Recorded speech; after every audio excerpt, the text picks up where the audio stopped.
And so therefore, you have to wait a little. This is my third innings.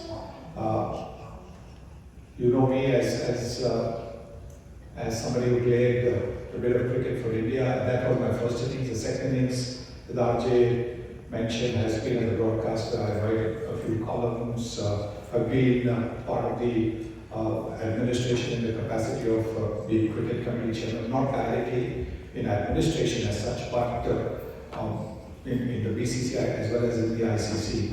So that's been my second innings. I also have a company which is into event marketing, management, etc. I think at the moment in the IPL, my company is handling about 4 or 5 sponsors, national, central sponsors, and I think a couple franchise sponsors as well. So that has been my second innings. But my third innings has been as try to spread the mission to save children's lives.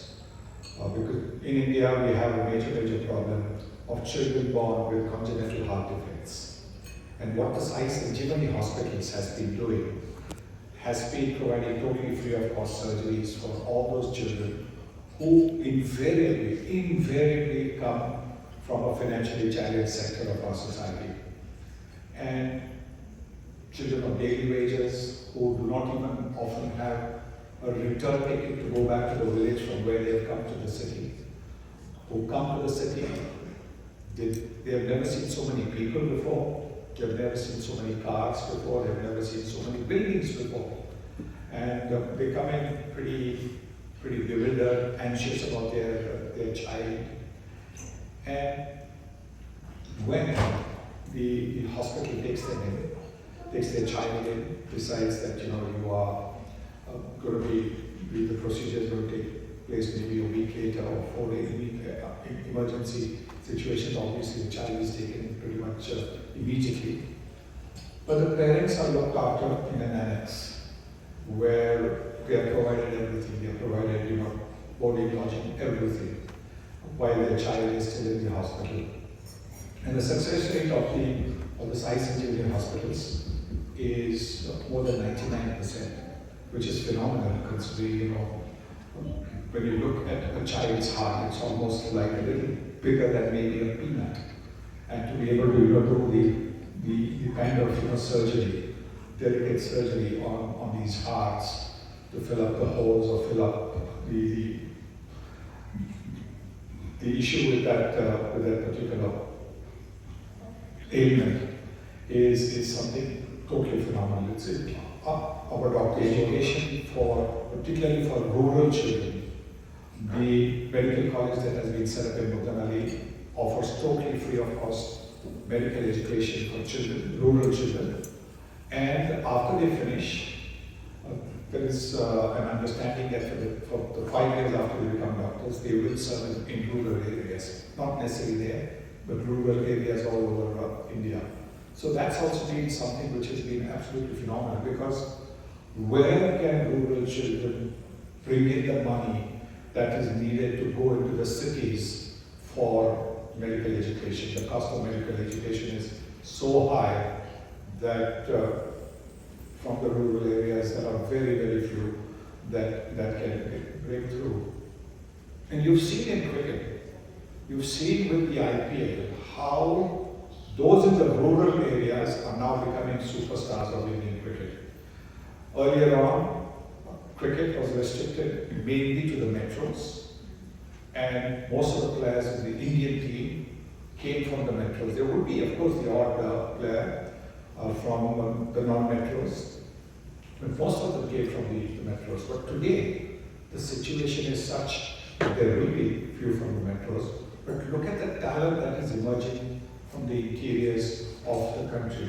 Super talent. I mean, MS Dhoni is probably the best example, coming from Ranchi, 16 to 18 hours a day, very little time they have for any other activities, recreational activities.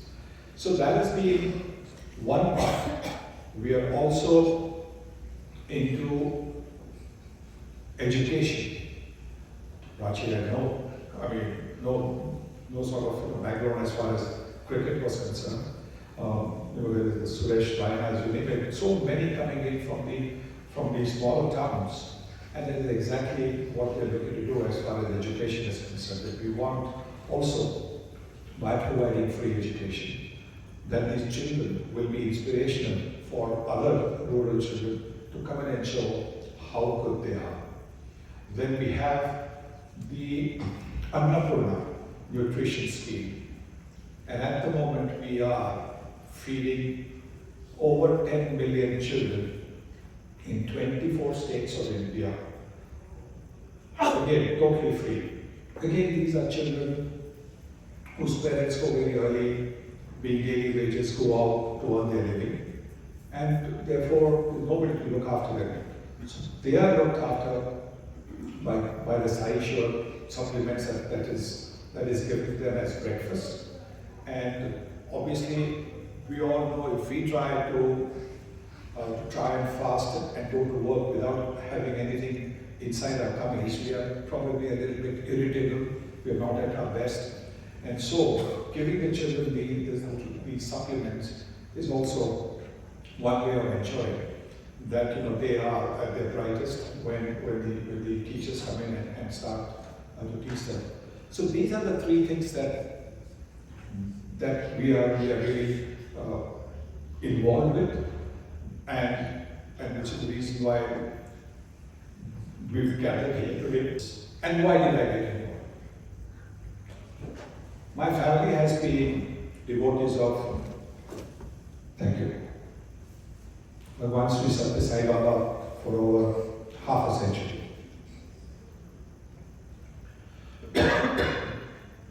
And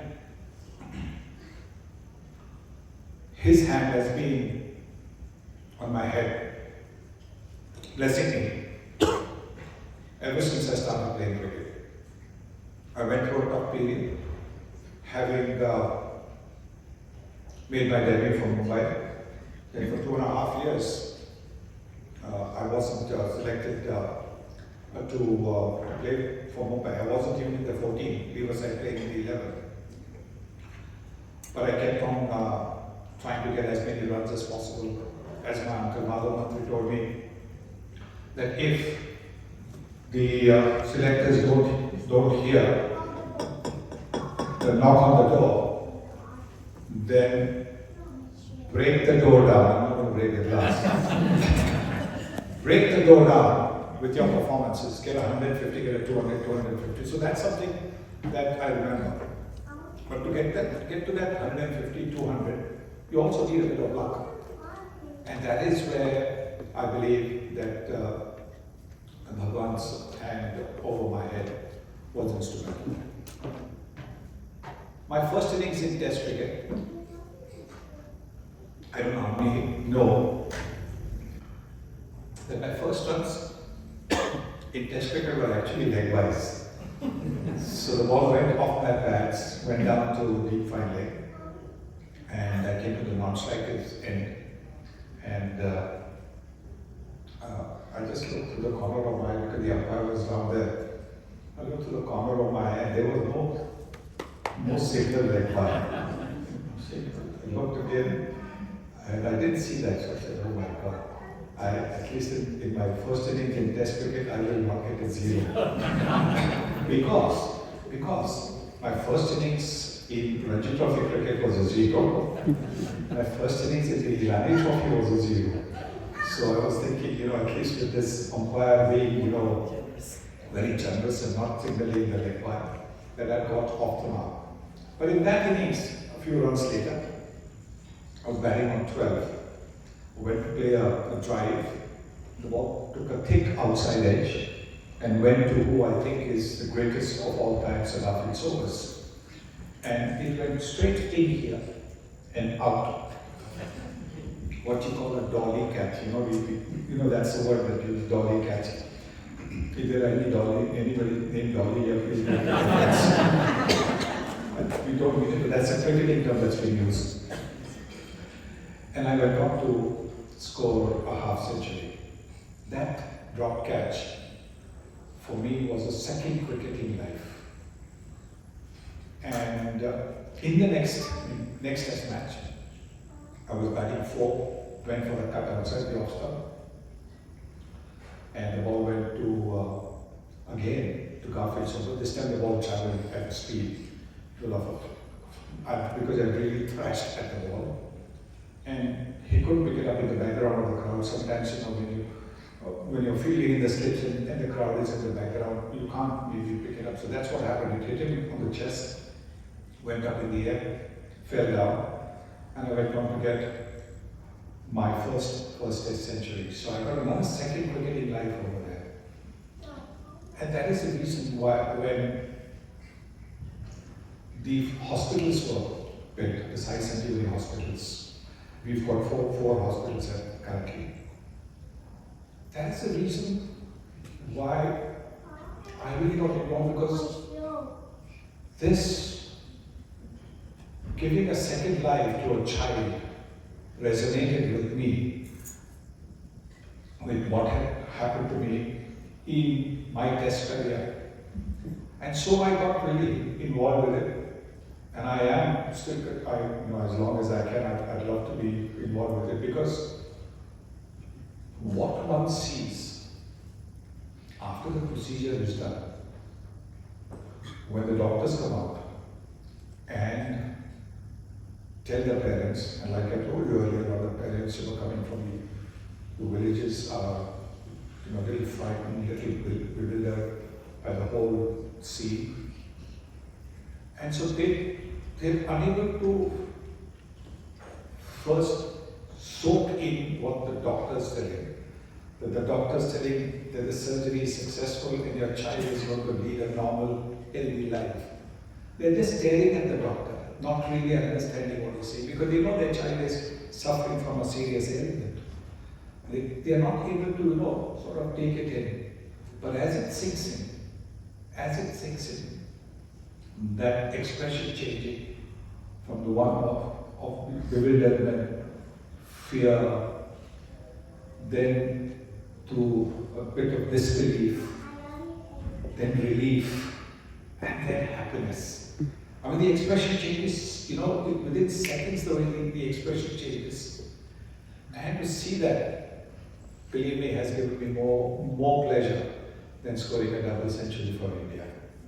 It's been just incredible to be able to see that.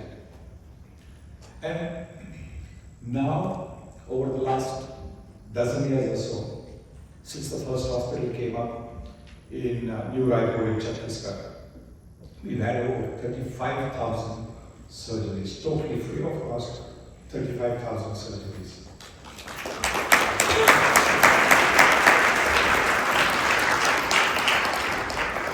And it has been absolutely incredible just to be able to look back and to think, that this is what the Sai Sanjeevani hospitals has done. With the education as well, I wanted, when the medical college came up, I was again very enthused, free medical college, very enthused, because I wanted to be a doctor myself. I used my auntie, my father's younger sister, she was a doctor. And she had a clinic again in Mumbai, very close to where the mill workers used to stay. Again, what you would say financially challenged section of society. And my mother, because we didn't live too far away, my mother would take me to her clinic because she wanted just a little bit of relief. And as you know, aunties and uncles and all, where they pamper their nephews and nieces, she would ask me to mimic, how a wicket keeper stand and how a wicket. I must have been about 5-6 years old maybe. And how does the wicket keeper stand? How does the bowler bowl? Those kind of things. And that would be a little bit of light entertainment for her, as she looked after all her patients. But while I was doing that, I would notice the patients, and what I would see was the reverence with which they looked at her. Those were the days when every doctor in their dispensary had somebody called a compounder. And he would make the medicine for you in what you would call as a soup bowl. He would grind it across and he would make medicines for you, maybe mix something. So you didn't have to go to a chemist to buy those tablets. The portion would be given to you that way. But apart from that, I didn't actually see a billing counter where these patients were giving any money to the compounder or to her. Of course, that didn't strike me at that stage. I mean, now when I recall it, I remember that. But the reverence with which, these people would look at her was what made me at that age want to be a doctor. I probably was about the age of that kid over there. Of course, at that stage, you don't really know what you eventually want to be or what you're going to be. But by the time I think I got a few years older, and I think I was probably in the 4th or the 5th standard, as we call it in India. I think you have different grades, or you have, first grade, second grade, whatever it is. But by the time I was in the 5th standard, I realized that I didn't have the kidney to become a doctor. And of course, I wasn't really. I was a bit squeamish when I saw a little bit of blood. So then I would have if you want to become a doctor. So being a doctor went out of the window. But to be able to help in some way for a rural person to be able to go on to become a doctor is something again that has given me great satisfaction to get involved with that movement. By the way, I have to say that the ambition to have the doctor before my name has been fulfilled a few times. I've got a doctorate from 5 universities. So while I wouldn't say I wouldn't write doctor. If I want to actually write, I could say Dr. Sunil Gavaskar, but maybe not the doctor that I really wanted to be, but again with Swami's grace, that has happened. So here I am, inviting you to join the mission, to save as many lives of children as possible, to educate as many rural children as possible, to join in trying to feed as many children as possible. It has been a pleasure being here. This is not exactly my longest innings, but truly the fact that you have turned up when you could have been doing something else is really special for all of us. I'll be very happy to take. Hi, I'm RJ Patel. I live right here in the Atlanta area, and my role for One World, One Family is that I'm the president of the Atlanta chapter as well as the Southeast. Thank you, Mr. Patel. Thank you for talking to NRI Pulse. So please tell us a little bit about One World, One Family. One World, One Family is about inclusiveness. It's about involving or reaching out to those that need our help, and especially in the 3 verticals that Sadhguru Madhusudan Sai has asked us to go after: nutrition, education, and healthcare. And we serve everybody for free. So tell us about, do you have branches? Where are you based out of? It's One World, One Family is based out of California, but it's originated out of Mudanahali, India. Bangalore? Just south of Bangalore. So tell us, how has Mr. Sunil Gavaskar been part of this organization? Since how long, and how has that impacted the organization? Well, every organization needs a believer. When you believe, it makes it easy. But when you have someone of his stature that believes in your cause, it makes everything easy. And he is our spokesperson, he is our sort of mentor, and he leads the way in allowing us to leverage his name to do good work. How did that come about? How did Mr. Sunil Gavaskar become part of this family? When you meet Sadhguru Madhusudan Sai and you're in his presence, there's an instant magic that happens. And I believe when they met, that's exactly what happened. So, are there any projects that are upcoming projects that you're really excited about through your foundation? Yes, there's lots actually. In 2019, I spent 3 months in a town called Clarksdale, Mississippi, and we built a 2,200 square foot free medical clinic. Oh wow! And after that, recently, I would say about 2 years ago, we moved to another facility inside the hospital. And yesterday, we inaugurated inside the hospital the Mother and Child Center with the Clarksdale Hospital. Wonderful. So, how many more states in the U.S. have this? We do a lot of our service locally as well through the feeding program. But as far as healthcare, it needs to be something that's institutionalized and set up properly. And so healthcare has begun there first in Clarksdale. And our goal is to partner with other organizations and actually multiply this. But free healthcare in America, people go, really? So they That's come. completely free.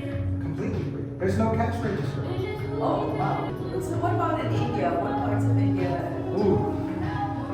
So there are, I believe, 28 educational facilities, about 16 hospitals, from full service all the way to a medical clinic.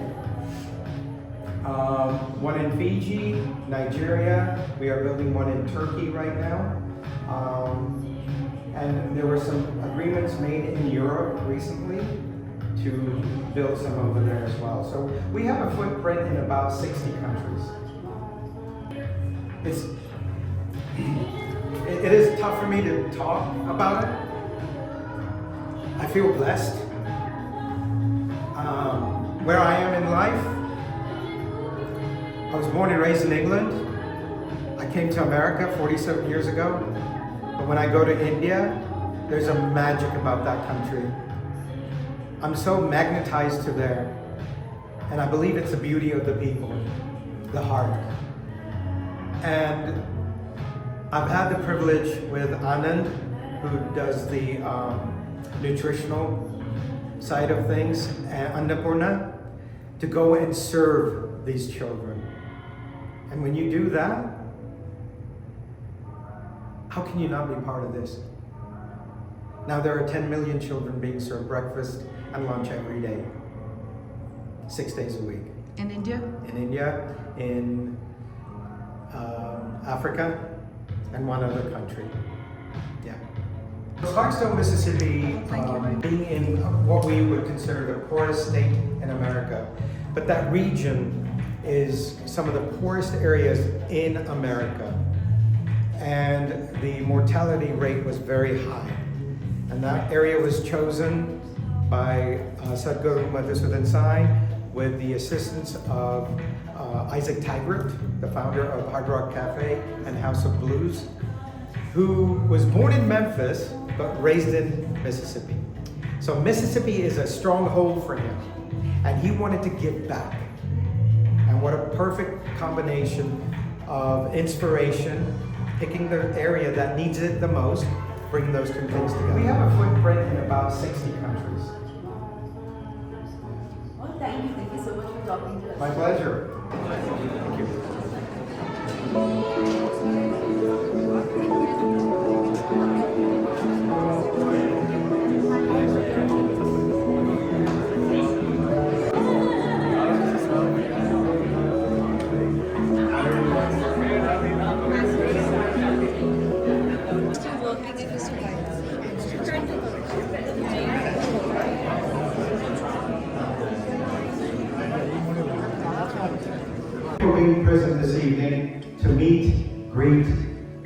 Gavaskar and to find out what is he up to in his third innings.